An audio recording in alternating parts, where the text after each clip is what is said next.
Well, good morning. I tried the other greeting last time and it did not fly, so I'll just say good morning.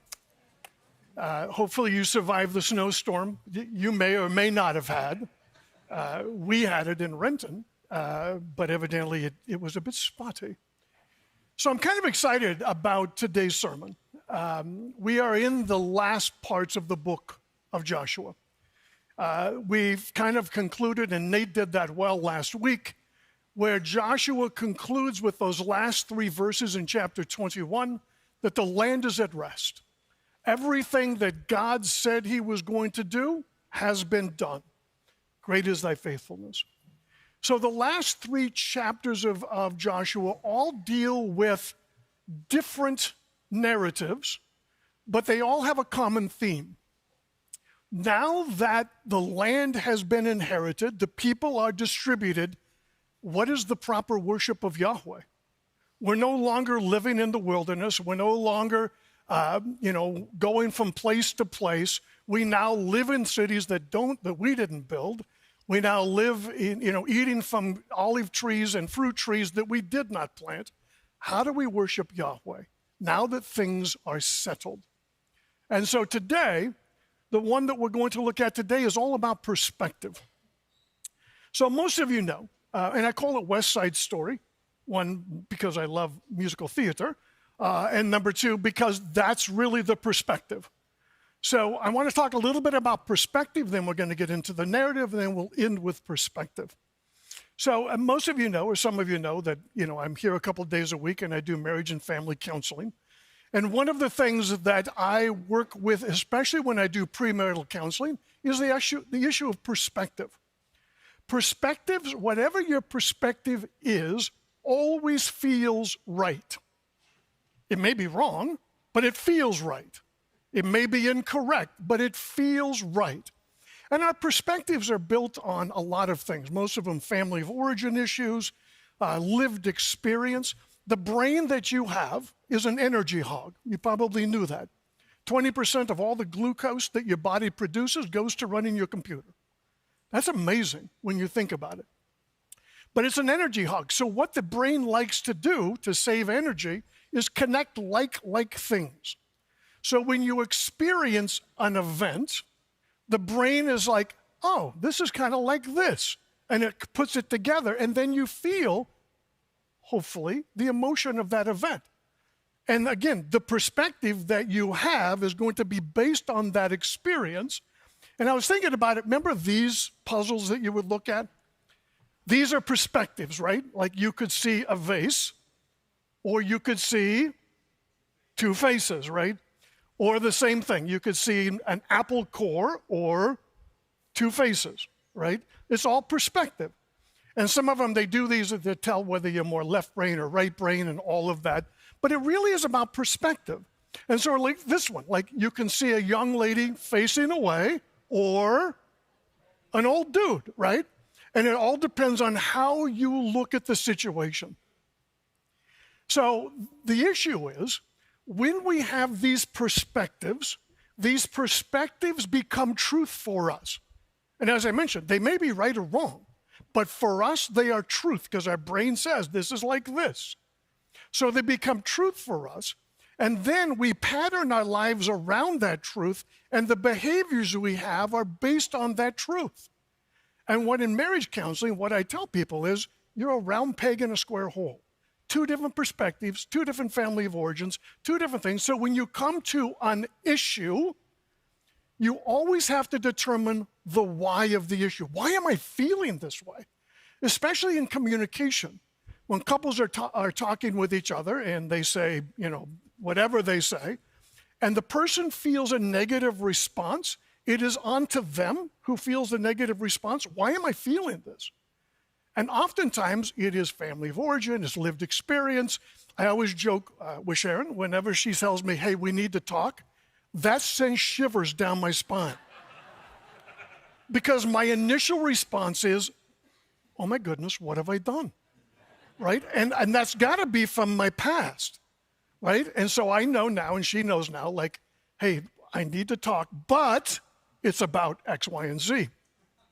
So the perspectives is about today. So what's going to happen today is that the people of Israel are going to start seeing this division that's going to happen between the west side of Israel and the east side of Israel. So if you remember, we have 9.5 tribes on the west side of the Jordan River, and we have 2.5 tribes on the east side of the Jordan River. And what we're going to see is this whole Joshua 22 is written from the west side perspective. They're going to call it an altar. They're going to come to them, and rather than trying to find the why, they're just going to accuse based on their perceptions. So keep that in mind as we go through the narrative. They assume that the altar has been built, so they're going to refer to an altar the whole text. But it really is a pile of stones that reflects the altar that's at Shiloh. We'll see that. But it's only when they can understand the why of why that replica of the altar is built that they can begin to understand, okay, this is not a break of the covenant. So we'll see it as we go through the text. So chapter 22, verses 1 through 8, and I probably should say this more often. I use the New American Standard Version. It's what I cut my teeth on 40 plus years ago. So it may read a little bit different than the one that you have. So verse 1, then Joshua summoned the Reubenites, the Gadites, and the half-tribe of Manasseh. That's the 2.5 on the east side of the Jordan River. They received their inheritance from Moses, remember, after the defeat of Sihon and Og in Bashan and Gilead and all of that. And they're on the east side of the Jordan River. And remember this group, chapter 1, one of the first things that we find in that chapter is Joshua reminded them of the promise that they made to Moses is when we come into the land, you will fight with your brothers for the west side for their inheritance. So he's like, this is Joshua now summing them up, and their job was to fight with the others and fight with until they had received their inheritance, then they could go home. It's also indicated, and notice he mentions them every single time by name. He doesn't call them sons of Israel. He calls them the sons of Gad, sons, and all the rest.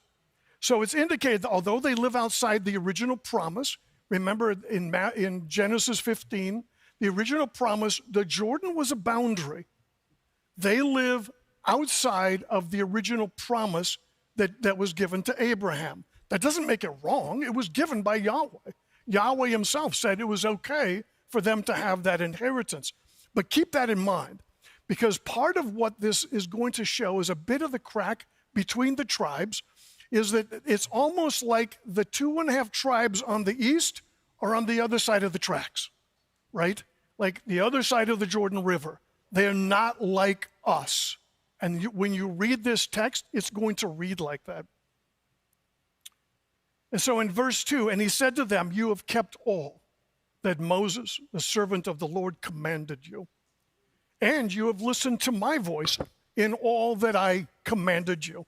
And what he's saying is very clear, is that these 2.5 tribes, whose job it was to fight with the rest of them for the possession of the west side, these 2.5 tribes had done exactly what Moses asked them to do and done exactly what Joshua had asked them to do. But then in verse 3, he goes even further. You've not forsaken your brothers these many days to this day, but have kept the charge of the commandment of the Lord your God. The voice of Moses, the voice of Joshua, they were speaking for Yahweh. As covenant mediator, I told you that before, that was their job. Yahweh was king. The mediator was the one who spoke between the king and the servant. And like, you've listened to the voice of Yahweh. And to obey them is to obey Yahweh. You've not forsaken your brothers. That is the 9.5. And it's really interesting. These many days, we're talking 7 years. Like, that sounds like many days, like, hey, you guys gave it a couple of weeks. We really appreciate it.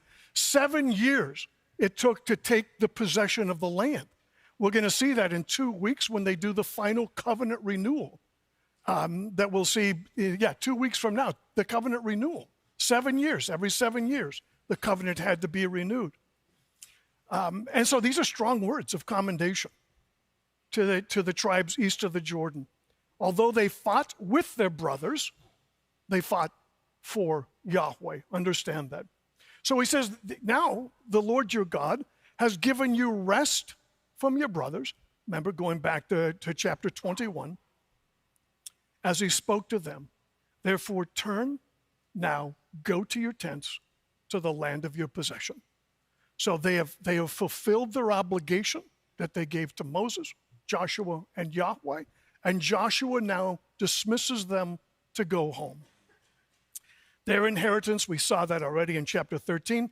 They can now go home and begin to work on building permanent cities, permanent homes, all the things that was going to be a part of their continued inheritance east side of the Jordan River. Verse 5, only be very careful. So this is Joshua's warning to them that they're living outside of the land. It makes sense that he would say, watch out. And the word there is actually used in other contexts in the Old Testament of a sheep herder watching out for the enemies of the sheep. So he's like, watch out, be very careful. He warns them that constant threats work to break down that devotion and how quickly one's eyes can turn from Yahweh to the temptation of one's brokenness. The world, spiritual world, that is working to break Israel's mission to the nations. Remember, we keep coming back to that. Israel's obedience was tied to their mission in an attempt to save the known world for Yahweh. So their continued obedience, they would get these amazing blessings of God, and the nations themselves would turn to him and turn to Israel and say, I don't know about you, but Baal doesn't do that for me. I would like Yahweh. We saw that with Rachel early on in the book of Joshua. So he says, be very careful, watch out. Defend yourselves against the enemies. And now he's going to, in the text, it's a bunch of infinitives, but he's going to explain what he means by that. Watch out to observe the commandment and the law, which Moses, the servant of the Lord, commanded you. And notice he uses the singular. He doesn't say commandments and laws. When we read the Pentateuch, you see a lot of commandments and a lot of laws. Joshua uses the singular, and that's purposeful. It is seen as a whole unit and not the individual parts. In other words, you can't pick and choose which ones you want. I like commandment 3, 5, and 7. I'm good with those. The rest, not so much. You can't do that. It is a complete package deal. So don't be very careful to observe the commandments of the law. And then he says, be very careful to love the Lord your God. And remember, we talked about that before. Love is not the emotional response. Love is an action that you do towards the covenant that God has given. To love God is to keep the commandments. And so he's like, I want you to watch to love the Lord your God.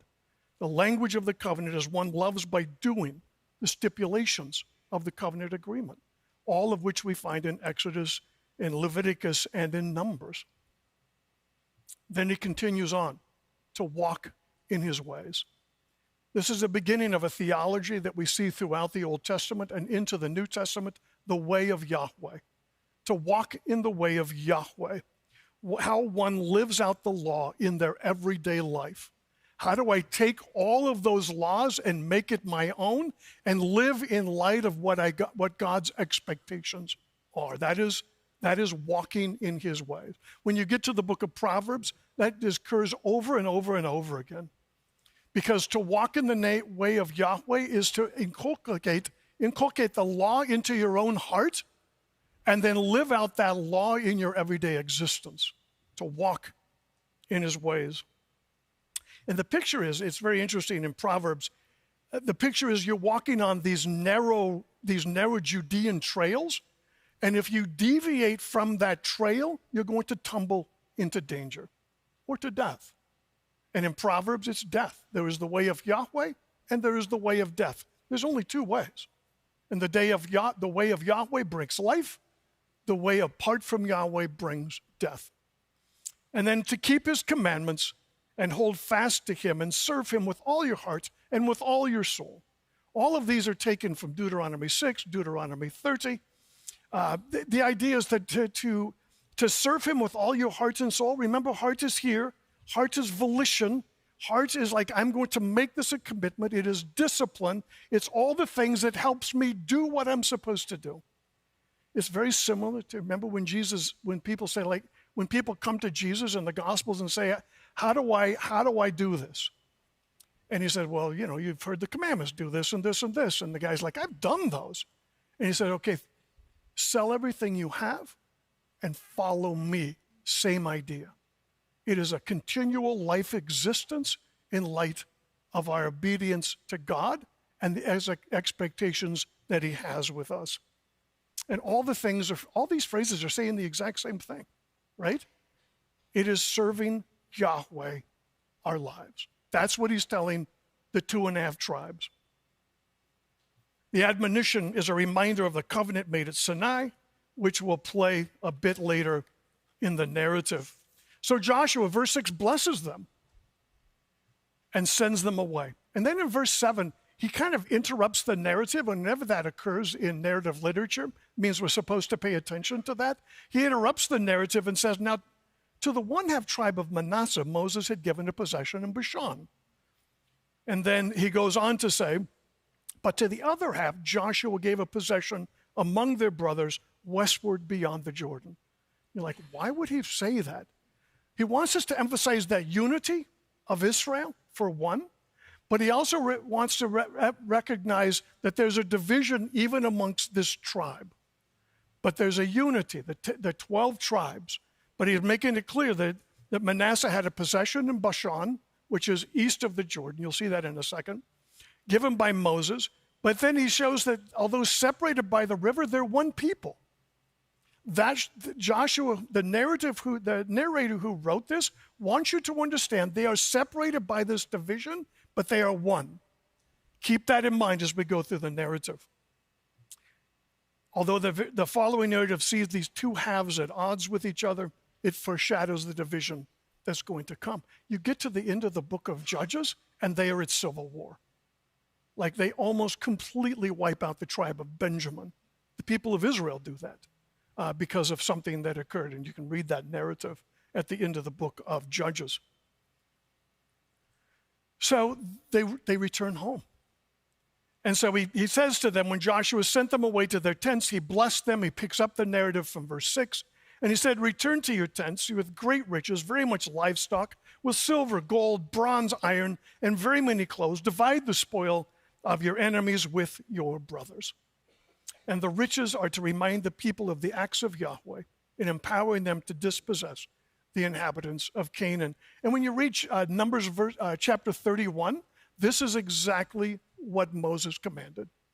Like your job when you fight the enemy, that the booty of the enemy is to be divided amongst the people.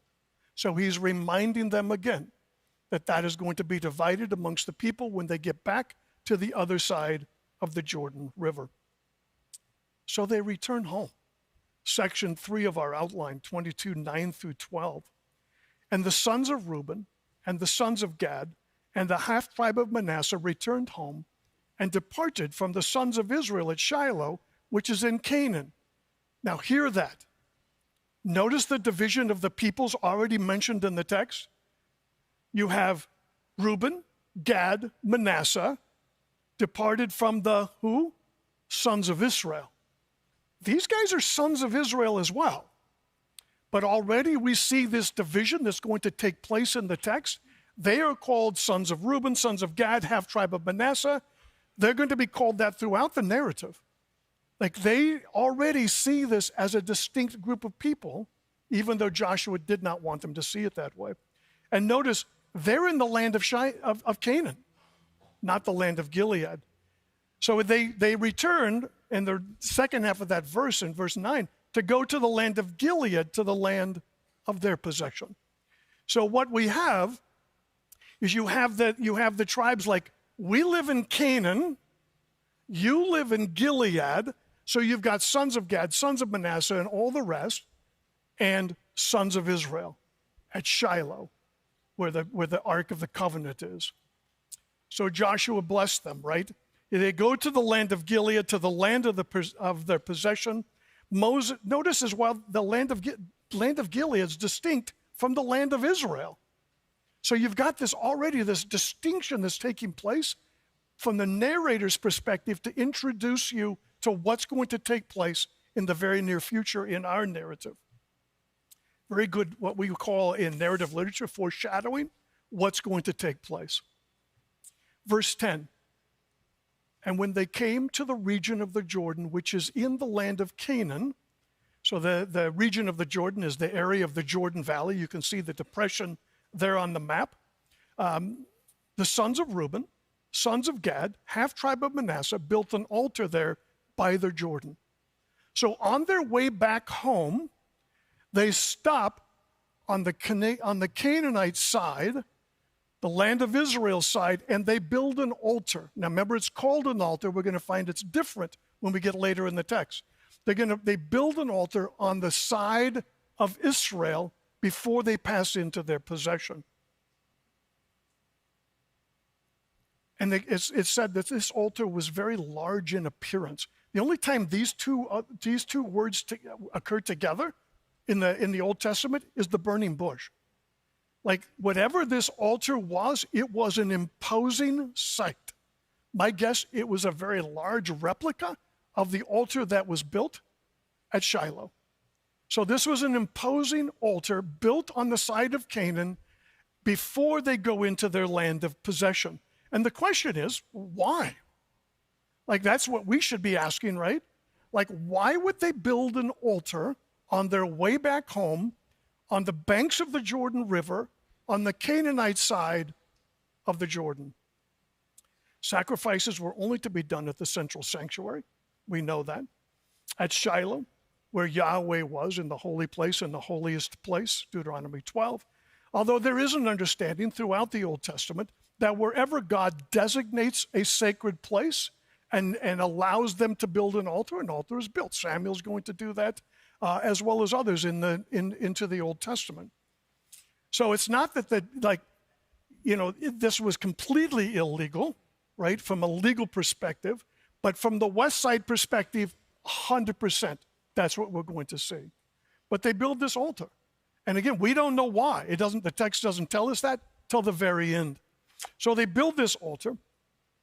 And we know that, the altars could be built, as I said, with divine approval, mainly because there were altars throughout the land of Canaan on both sides of the Jordan River as well, to Baal, Astarte, Ashtoreth, and many other gods. Usually at the high places, in your text it may call it terebinths, as is the oaks that grew at the top of hills, was a sacred place for the Canaanite worship.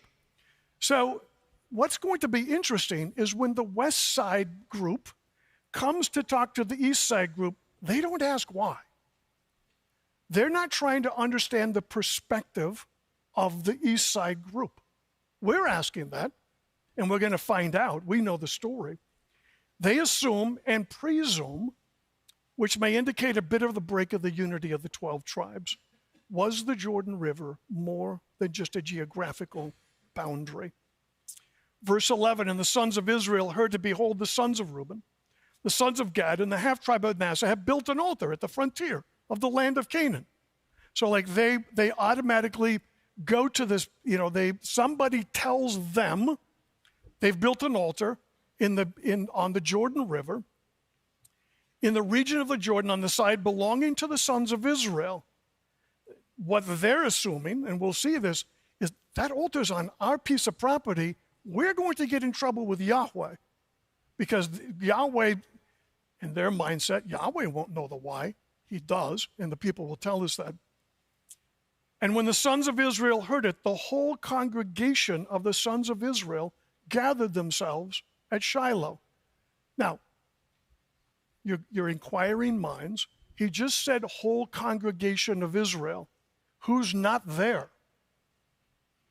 Gad, Manasseh, all of the tribes on the east side of the Jordan. But in this narrative, it's the whole congregation. So the 9.5, 10 really, because you have the half tribe of Manasseh, now come to Shiloh, and they gather themselves, and they're like, we're going to go up and destroy them. They're going to go to war against the 2.5 tribes. The 9.5 were involved in the choice to go to war against the 2.5. Maybe they assumed the worst. There's no mention that they go and talk to the priest about the Urim and Thummim. There's no mention that they go and talk to Yahweh. They immediately go to the idea they built an altar. The altar is wrong. We're going to wipe them off the face of the earth. Literally. A holy war. And they did not ask Yahweh. At least the narrative does not tell us that. Then the sons of Israel sent to the sons of Reuben. So now they call an assembly, and this group is going to talk to the east side. Then the sons of Israel sent to the sons of Reuben and to the sons of Gad and the half-tribe of Manasseh. Now again, note the distinction again. Sons of Israel, Reuben, Gad, Manasseh. They were also sons of Israel. Remember, Israel is Jacob. They were also sons of Jacob. But that's not the way the narrative plays it. They send them into the land of Gilead, and Phinehas, the son of Eleazar the priest, is the one who's going to lead the delegation. What a great choice. Nate picked this out a bit last week when he talked about the Levites at the golden calf incidents. Phinehas was the hero of Baal Peor. Baal Peor is where Israel started adulterating themselves with the women of Baal and Ashtoreth, and they began worshiping Baal, and they were doing naughty things with these women, and Phinehas stops it in a very violent way. I'll let you read the narrative in Numbers 25 and find out how he stops it, but it's very violent, and he's very good at stopping naughty behavior, like very quickly stopping naughty behavior. So Phinehas would be a good choice to evaluate this altar. He knows about apostasy. He was the hero of Baal Peor. And they send with him 10 chiefs, one chief for each of the father's household from each of the tribes of Israel. So we say 10 because, remember, we have the half-tribe of Manasseh.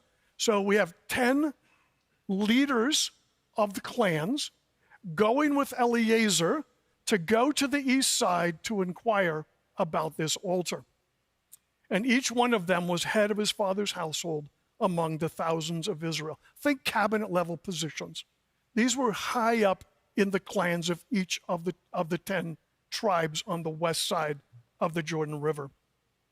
And they came, verse 15, they came to the sons of Reuben, the sons of Gad, and the half-tribe of Manasseh, to the land of Gilead, and they spoke to them. Thus the whole congregation, there it is again, of the Lord, thus says the whole congregation of the Lord. Doesn't that sound like prophetic material? Thus says Yahweh. They feel that they are speaking for Yahweh. They haven't talked to him yet, but they feel like their words are going to be just as important as if Yahweh was saying them themselves. Thus says the whole congregation, not the 2.5 tribes, the whole congregation, west side. What is this unfaithful act which you have committed against the God of Israel? Now, again, we already said what we would have loved for them to say is, hey, you guys built this really cool altar right here on the banks of the Jordan River. Like, why'd you build that? Just curious. Not so much. They've already assumed, their presumption is already that they are violating the law of God. What is this unfaithful act that you have committed against the God of Israel? The delegation was not about asking, but about telling them what they have already determined in their minds. The altar was a violation against Yahweh. The word unfaithful act, remember we saw this in chapter 7 when we looked at the story of Achan. That's what Achan did. And actually it's written the exact same way. You have violated a violation. It's very imperative. What is this violation of violation that you've committed against Yahweh? Then they go on, and they're just going to pile on top of them their accusations, turning away from following the Lord this day by building yourselves an altar. So not only have you committed an unfaithful act, that's the word, but you've also turned away from Yahweh. Again, the turning away from the law of Moses. In the Mosaic covenant, Yahweh is king, and his laws and expectations are to be followed. That's a stipulation. But the perspective is that the 2.5 have turned away from Yahweh. They've turned away from all of the things that God has commanded them. Then they add another word on, to rebel against the Lord this day. That's a technical term. It comes from the legal genre of the ancient Near East. To rebel was to violate the covenant. So when a king, we've talked about this before, the king is the suzerain, the vassals are the servants. When a king makes a covenant with the vassals, like if they rebel against it, the king has consequences that are going to take place. You see that in Deuteronomy 28 and 29, the consequences of rebellion. They're like, you've rebelled against the covenant. You broke the covenant. And in their mind, they know exactly what the curses are going to be. And if you want to read those, look at Deuteronomy 28, 29, Leviticus 27. Those are the curses of the covenant. It's not going to rain, like your land is going to turn hard as iron, and eventually God is going to remove you from the land. Like that's the curses of the covenant. That's what they're fearing. Then they add another word, verse 17. Is not the iniquity of Baal Peor enough for us? Like, interesting that they would bring that up. I can hear Phineas saying that. Like, I was there, guys. I saw what happened at Baal Peor. Is that not enough for us? And if you remember that story, we're not going to get into it much, but that plague ended killing 24,000 people of Israel because of their rebellion against God. That's what's in their minds. This is what God is going to do because you built this altar on our piece of property. Although a plague came upon the congregation of the Lord. Verse 18, and they keep going on, that you must turn away this day from following the Lord. They're continuing these violations of the covenant, turning away from following Yahweh. And here's the kicker. And it will come about if you rebel against the Lord today, he will be angry with the whole congregation of Israel tomorrow. Notice the difference between today and tomorrow. Like you do this now, Yahweh's coming. And he's going to do horrible things in our midst. Now again, I want you to understand, this is the anger of Yahweh. But unlike the gods of the ancient Near East, Yahweh's anger was not capricious, ever, but always ethically motivated. The wrath of God must not be considered a permanent attribute of God. That's how often people see the God of the Old Testament bad, but the God of the New Testament is all about love. That's not biblical. The wrath of God must not be considered a permanent attribute of God. It is an ever-present divine potential because of the ever-present divine qualities of love, holiness, jealousy, and justice. That is God. He is a jealous God. We're going to see that in chapter 24. So they offer them a deal. It's another motivational clause, verse 19. If the land of your possession is unclean, come back home. Just don't live there. And the idea is, and this is, again, from ancient Near Eastern theology, little t, but like a God is connected to land. And so what they're saying is, if there is a God over here that's requiring you to do this on the east side of the Jordan River, then just come home. Come and live with us on the west side of the Jordan River, where the Lord's tabernacle stands. Literally, the word there is Shekan, where the Lord's tabernacle dwells. Shekan. It's where we get the word Shekinah, which isn't in the Bible, but it comes from this verb. That God dwells with his people, and take possession among us. Come home. Just come to our side. Only do not rebel against the Lord, or rebel against us by building an altar for yourselves besides the altar of the Lord our God. Again, continuing on, just don't do this. Don't rebel. If there's anything, just come home. Live with us. And then they add one more motivational clause. Did not Achan, the son of Zerah, act unfaithfully in the things under the ban? We know that story, Joshua 7. And wrath fall on all the congregation of Israel, and that man did not perish alone in his iniquity. You understand their thinking.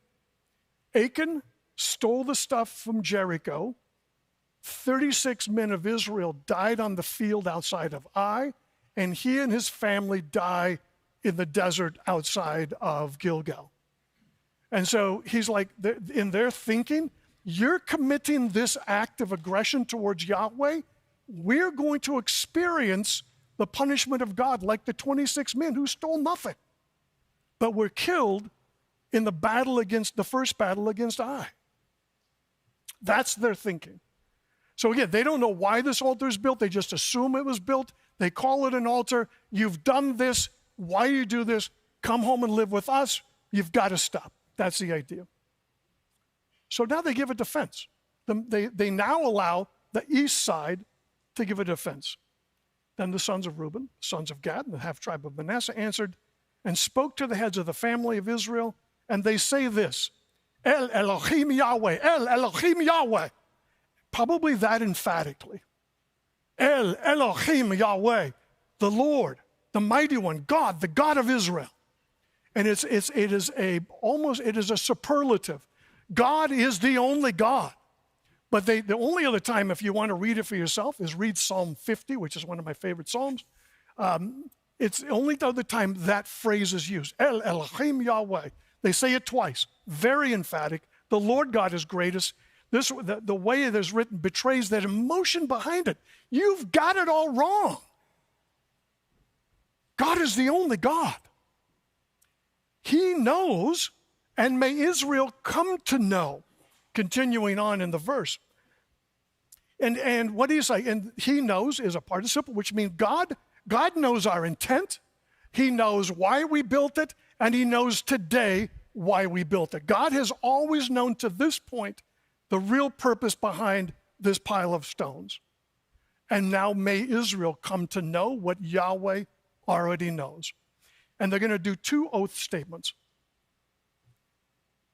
If it were an act of rebellion, using their words, or an unfaithful act against the Lord, do not save us this day. And it's written in the second masculine singular. I think they're talking to Phinehas. Like if this is true, if this was an act of rebellion or an unfaithful act, Phinehas, kill us all. That's what he's saying. That's the oath that he's taking. If that's the case, do what you came to do. And that comes out of the book of Numbers. If anybody, and what it literally says, if worthless men draw one of your cities away and they begin worshiping other gods, it is your responsibility to go to that city and make them, remember the word? Cherem. Kill everyone, burn everything, and they become a ruin forever. So that's in their minds. And they if that's the case, if you really believe that and that is true, Phinehas, do your best. That's the oath they take. Verse 23, if we built us an altar to turn away from following the Lord, or to offer a burnt offering, a grain offering, to offer sacrifices, then may the Lord himself require it. Phinehas, you do your best, but if it's true that's why we did it, Yahweh, do it. Take us out. That's what they're saying. These are the oaths that they're swearing to the people on the west side of the river. Verse 24, but truly we've done this out of concern. Here's the reason. And the word but truly is a very emphatic way of expressing a strong affirmation. But truly we've done this out of concern. In time to come, your sons may say to our sons, what have you got to do with the Lord, the God of Israel? And verse 25, for the Lord has made a Jordan, a boundary between us and you sons of Reuben and sons of Gad. You have no portion in the land. So they feared, the 2.5 tribes feared exactly what the 9.5 tribes were thinking. Somewhere down the road, your sons will come to our sons and the Jordan River, God put it there, you don't belong to us. So they feared that. And so this altar that they built, and they'll explain it in just a second, this altar that they built is an altar of remembrance. It is a witness, is what they're going to call it. So he said, if that happens, our sons may stop your sons may stop our sons from fearing the Lord. And the fear of Yahweh, again, there's often a lot of confusion about that, was one's response of worship, knowledge, and obedience. It reflected one's deep trust and commitment to God. And so they won't allow us to go to Shiloh to worship Yahweh at the altar at Shiloh, where sacrifices had to be done. There were festivals that they had to go to. All of these things, your sons will block our sons from doing that. Therefore, we said, let us build an altar, verse 26, not for burnt offerings or for sacrifice. Rather, it shall be a witness between us and you and between our generations after us. The word witness is emphatic. It literally reads, a witness it shall be, like they start with that term. A witness is a reminder of the East Side's equal standing with the West. It's a legal term. It was used in the court of law, much like we use it today. Somebody who would come up and say, yeah, I saw him, or I didn't see, whatever the case. But this pile of rocks was to be a witness that they wanted to worship at Shiloh. It's interesting, same words used when Jacob and Laban make their agreement. Remember, they make a pile of rocks. It's called a witness. We're going to see that in 2 weeks when Joshua sets up a stone of witness to what the people have agreed to in Joshua 24. So witness between us and you and between our generations after us. That, here's the witness, that we are to perform the service of the Lord before him. That's Shiloh, with our burnt offerings and with our sacrifices and with our peace offerings. Service in the Old Testament is the outward expression of an inward faith. It was referring to the sacrifices and obedience to the covenant stipulations, and before him is referring to the tabernacle and the altar at Shiloh. That your sons may not say to our sons in times to come, still in verse 27, you have no portion in the Lord. Therefore we say it shall come about if they say this, that is, you have no portion with the Lord, then we shall say, see the copy of the altar of the Lord which our fathers made, not for burnt offering, not for sacrifice, but as a witness between you and us. So they build that as a witness because in the future, they're looking into the future. It may come a time when the Jordan River may be seen as not only a geographical boundary, but as a physical, spiritual boundary between the two halves of Israel. So they build this pile of stones, and it's a replica. The word that's used there is when they built this pile of stones. Remember, altars in the Old Testament could not be from cut stone. It had to be from uncut stone. And so they built this replica, an imposing replica of the altar at Shiloh as a reminder that if sometime in the future your sons say, hey, you don't have a part with us, we will go back to this pile of stones and say, we built this to remind us that we do. And we've seen these piles of stones throughout Joshua. There's one at the Jordan River, on the outside, inside the Jordan River. There's one at Ai. There's one over the grave of Achan. Like this is common. Like it was very common to set up memorials in the ancient Near East. I'll show you some in a couple of weeks that are still exist in the Negev, which is south of Israel. They still exist. They're memorials, and this is what they built.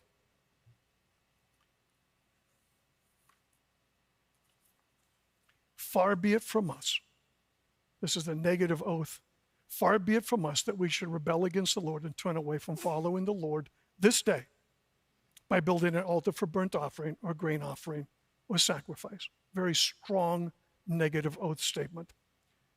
Besides the altar of the Lord our God, which is before his tabernacle. We would never do that. Far be it from us. Absolutely not. This is not what we've done. So the resolution. I picked up one. This is some of the stones that you would see in the Negev. These are witness stones.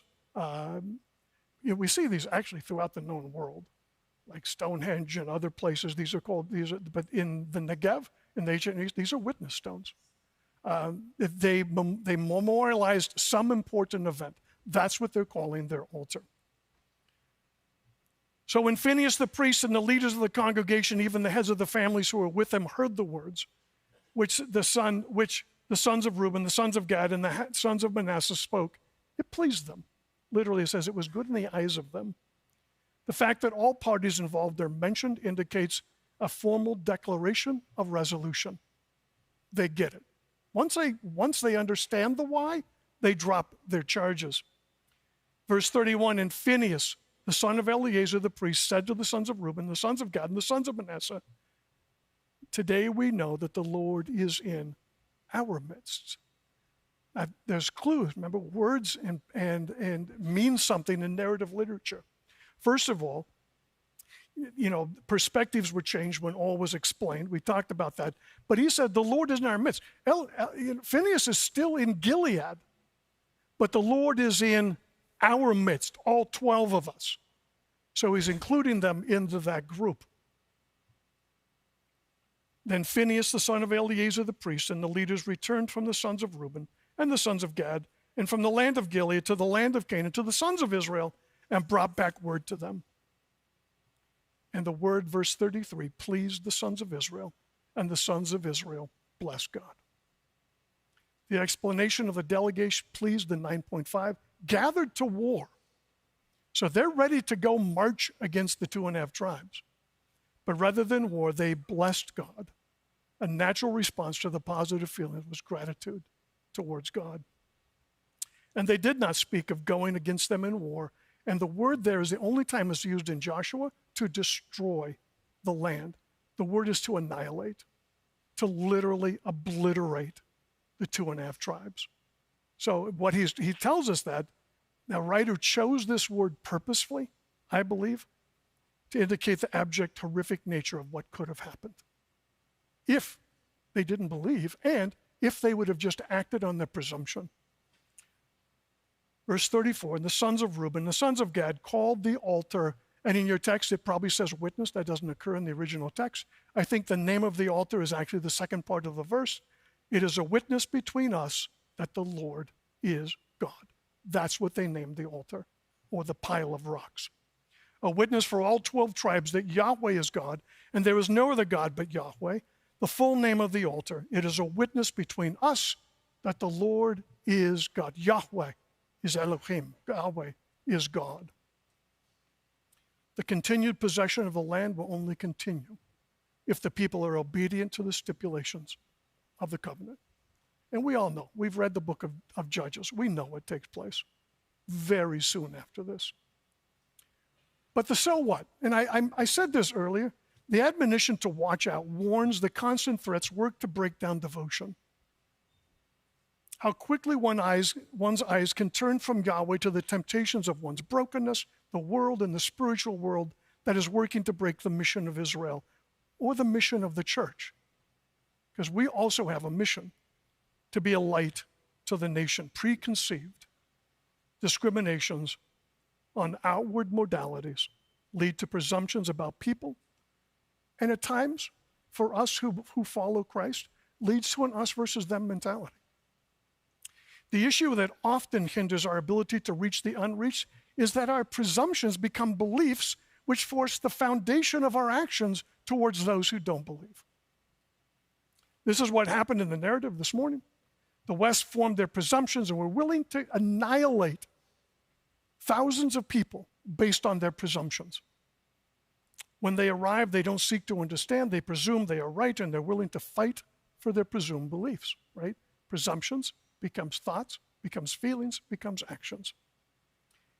I've shared before, and I want to bring it back up again in just a couple of minutes I have, that our job as believers is to be a disciple-making disciple. What I mean by that is discipleship does not begin, as I understand it, begin when someone becomes a convert. I believe that everyone in your circle of influence, everyone who knows you, is your disciple. That's clear. And a disciple was somebody who wanted to hear what somebody else had to say. That's what a disciple is. Everyone in my scope of influence is my disciple. Disciple is different than convert. Conversion is God's work. Discipleship, that is teaching people about Christ's love through my words and action, is my work to reveal to people Christ's love in me. Because one of the things, again, this presumption, oftentimes us versus them, we assume that they would never believe, or they are so bad that they can't ever believe, or whatever that presumption is that oftentimes we have as believers, we have to drop that. And I'm not saying we become like them. That's not what I'm saying. But that everyone who knows that you are a true follower of Christ is watching you to see how you live. And they want to see something different than what they're living. They know what I do. One of the ways I do this, I call them my Starbucks buddies. So I love Starbucks. I love coffee. I mean, there's no arguing that. But I at the Starbucks just down the hill from us, I know the baristas by name. And I talk to them about their life experiences. I get to know them. They know what I do. They know I'm a counselor. They know that I'm a pastor. And they ask me questions. And I'm like, this is great. And again, that's discipleship. And I've even had some say, hey, do you mind if we can sit down and can I tell you about some things in my life? And I'm like, absolutely.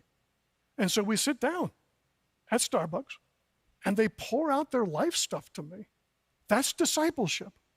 If the point of Christ comes up, even better.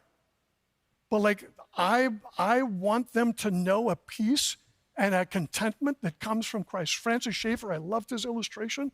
My job is to lovingly remove all of the ways they're trying to protect themselves with, as Randy would say, with finite things. I want to show them the infinite.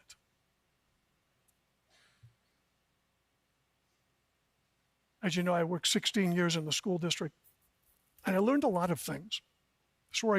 This is where perspective really became important to me. The most important thing I learned is that behavior has its basis in lived experience and family of origin issues. I worked with kids who would punch me in the face and do other things to me because they did not trust adults because of what adults had done. And I could respond to them in a negative way, or I could, in my mind, remind me what is the why behind what they're doing? What is the why? And that helps me. I used to have a mantra I would say in my head when a kid was in my face telling me all the things that I needed to do, much of which were anatomically incorrect. But like they're yelling at me, and in my mind, I kept saying to myself, this isn't about me. And it comes to the same thing with discipleship. When I meet people out into the world, it's not about me. It's about Christ in me. And I want people to see that. I want people to see that there's a different way of living. Am I perfect in that? Heavens, no. But I'm better than I used to be when I was 20, right? So I'm just saying, think of all the people that you come in contact with on a daily basis, family, friends, work, Starbucks, wherever it is. And by the way, I got no money from Starbucks for saying that, just so you know. I probably should put a legal disclaimer at the end of my thing. Seek to understand. Ask questions. Engage with people. And ask open-ended questions. That's the best way.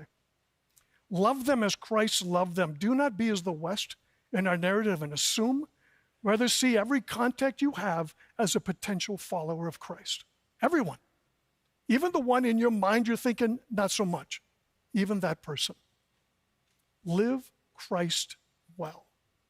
And love people as God loves them and desires that all men come to repentance, because that's what God says. I want everyone to come to repentance. And that should be my mindset as well. I want everyone to come to repentance. Father, we thank you that you are a great God. Lord, I pray that you will empower each one of us. Lord, as we go out into the world, this world is tough. Lord, it is a difficult place in which to minister. It's a difficult place, and it's very easy for us to develop this us versus them mentality. Lord, that we have it right and they have it wrong. Lord, I pray that each one of us will look inside of ourselves and find ways that we can do what we do better. Lord, as disciple-making disciples, I pray that you will, each one of us, point out people that are the disciples that we can reach in this next week, in this next year, and in the years to come, Father. We thank you that you are always faithful, Lord, and that you will do the work that needs to be done. Thank you, Father. Amen.